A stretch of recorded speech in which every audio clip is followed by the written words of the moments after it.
Assalamualaikum warahmatullahi wabarakatuh.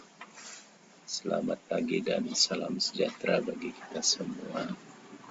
Baik, pada sesi kali ini Bapak akan menjelaskan terkait materi tentang siklus hidup nyamuk. Bahwa nyamuk kita ketahui sebagai salah satu jenis serangga yang bisa bertindak sebagai vektor penyakit. Jadi, serangga yang bisa bertindak sebagai vektor penyakit, bisa menularkan berbagai jenis penyakit.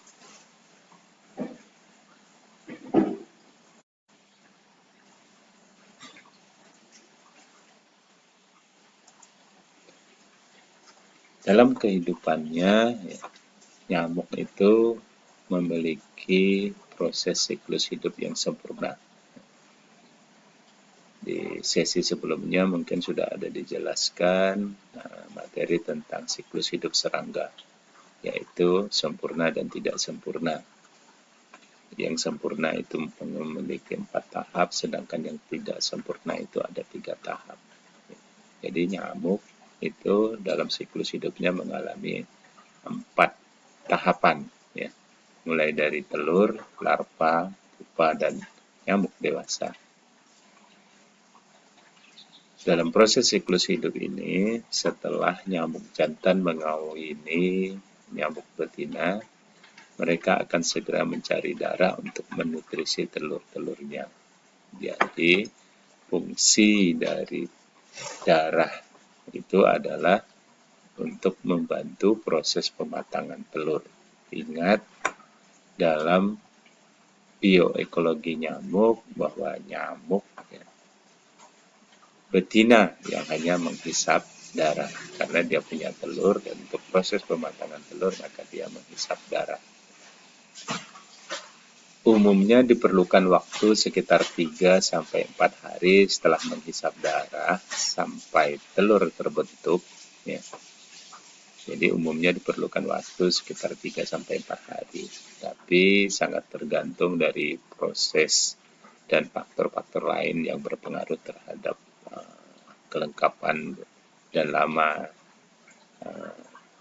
sebentarnya proses ini berlangsung.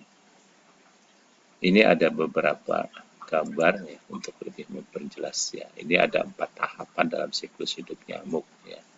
Mulai dari telur, ya, nyamuknya bertelur dewasa, kemudian telur ini diletakkan di dalam air ya, atau bersentuhan dengan air dengan cara peletakan yang berbeda antar jenis nyamuk. Kemudian setelah beberapa hari, umumnya 1-2 hari, sangat tergantung lagi dari proses dan kondisi lingkungan, ini telur akan menetas menjadi larva.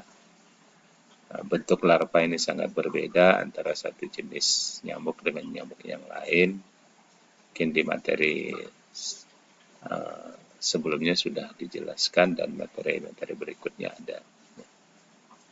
Kemudian 5-7 hari larva ini akan menetas menjadi kepompong. Kemudian nanti sekitar 1-2 hari kepompong akan menetas menjadi dewasa. Tapi kembali lagi saya ingatkan bahwa lama dan sebentarnya proses dari masing tahapan ini sangat bergantung banyak faktor. Ini ya. Untuk larva itu umumnya dia mengalami 4 tahapan untuk kelengkapan dari struktur tubuhnya. Sehingga nanti tidak heran dalam dunia nyamuk ini untuk khusus tahapan larva ini dikenal dengan istilah instar. Instar 1, 2, 3, dan 4. Dan umumnya jika kita melakukan praktikum atau proses lainnya dalam hal identifikasi larva, larva yang digunakan adalah umumnya larva 3 dan 4, ya, instar 3 dan 4, karena struktur dan bentuk tubuhnya relatif sudah jauh lebih lengkap dibandingkan instar 1 dan 2. Ini metamorfosis sempurnanya kalau bentuk telur seperti ini adalah telur nyamuk dari genus Culex. Ini larva instar 1, instar 2, instar 3, instar 4, kemudian menetas berubah menjadi pupa. Kemudian pupa berubah menjadi imago atau nyamuk dewasa. Kemudian nyamuk dewasa ini bertelur dan terus seperti inilah tahapan dari siklus hidup nyamuk. Ini daur hidup nyamuk ya. Untuk membedakan nanti mungkin di slide-slide yang lain dan materi sebelumnya sudah dijelaskan perbedaan antara nyamuk Anopheles, Aedes, dan Culex ya.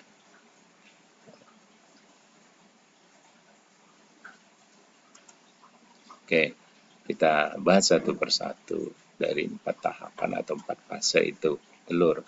Fase daur hidup nyamuk yang pertama adalah telur. Ya. Seekor nyamuk betina dapat bertelur antara 100 sampai 300 butir, tapi banyak faktor yang menentukan. Umumnya sekitar 100-an. Ya. Jadi berkisar 100 sampai 300 butir dalam satu kali pembuahan, tergantung dari jenis spesies nyamuk itu sendiri. Kemudian umumnya nyamuk dewasa khususnya indukannya ini mencari lingkungan yang lembab seperti kubangan air, nyamuk yang dekat dengan tempat berkembang biaknya. Mereka menggunakan sensor di bawah perutnya untuk mengukur suhu dan kelembaban yang tepat, kemudian mengerami telurnya hingga menetas. Ya, jadi umumnya nyamuk dewasa yang sudah bertelur itu cenderung mendekati tempat-tempat perindukannya, yaitu jenis air yang cocok atau sesuai dengan nyamuk itu untuk proses perkembangan telurnya. Beberapa nyamuk memiliki bentuk telur yang super kecil seperti debu dan bertebaran di pinggir kolam. Namun ada 2 jenis nyamuk yang merakit telurnya berdekatan. Fase telur ini membutuhkan waktu sekitar 2 hari. Seperti tadi saya sampaikan, 1-2 hari dia akan menetas, akhirnya menjadi larva. Larva atau yang biasa kita kenal dengan istilah jentik nyamuk merupakan fase selanjutnya pada daur hidup nyamuk. Pada fase ini nyamuk dapat berganti kulit sebanyak 4 kali yang tadi saya jelaskan, bisa kita kenal dengan istilah instar 1, instar 2, instar 3, dan instar 4. Ya. Pergantian kulit ini diikuti dengan perubahan ukuran nyamuk sebelum akhirnya memasuki masa transisi pupa. Fase inkubasi ini dapat berlangsung sekitar 5-10 hari, tergantung suhu lingkungan, makanan, dan kehadiran predator lain. Larva memiliki bentuk dan ciri-ciri yang berbeda sesuai dengan spesiesnya. Jadi nanti di tahapan berikutnya itu bisa kita lihat antara Aedes, Culex, Anopheles, dan Mansonia serta jenis nyamuk lainnya itu akan berbeda ciri-ciri dari larvanya. Contoh, larva nyamuk Culex memiliki bentuk sipon atau alat untuk menghisap oksigen untuk dia bernapas itu sangat langsing dan panjang. Terdapat bulu-bulu halus di sekitar larva yang tidak beraturan dan menggantung di tanaman air. Sedangkan larva nyamuk Anopheles tidak memiliki sipon. Pupa. Fase ini merupakan fase istirahat atau lebih dikenal dengan istilah dorman. Pupa itu tidak makan. Sama seperti kepompong pada serangga lainnya, kupu-kupu pada saat dalam pupanya tidak membutuhkan makan atau minum. Jadi fase pupa itu fase puasa atau dorman itu tadi. Untuk bertahan hidup akan muncul 2 antena ke permukaan yang berfungsi untuk pernapasan. Jadi antena muncul itu pada fase atau tahapan pupa. Pada fase ini pupa rentan sekali mengalami kebocoran.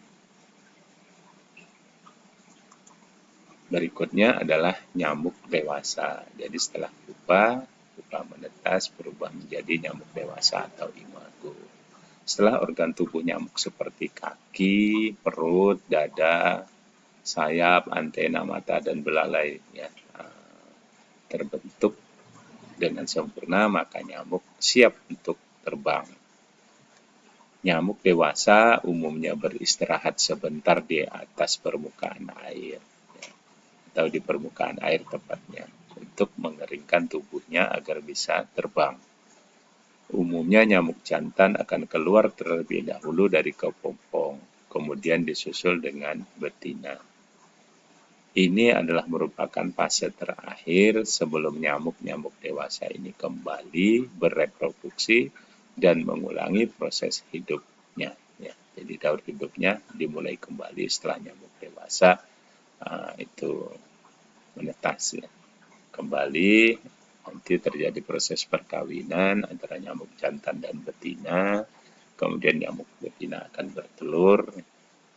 Kemudian nyamuk betina mencari darah untuk proses pematangan telurnya. Kemudian berikutnya telur akan diletakkan di tempat perkembangbiakannya, khususnya di air, di mana cara peletakan telurnya juga akan berbeda antar jenis atau spesies nyamuk.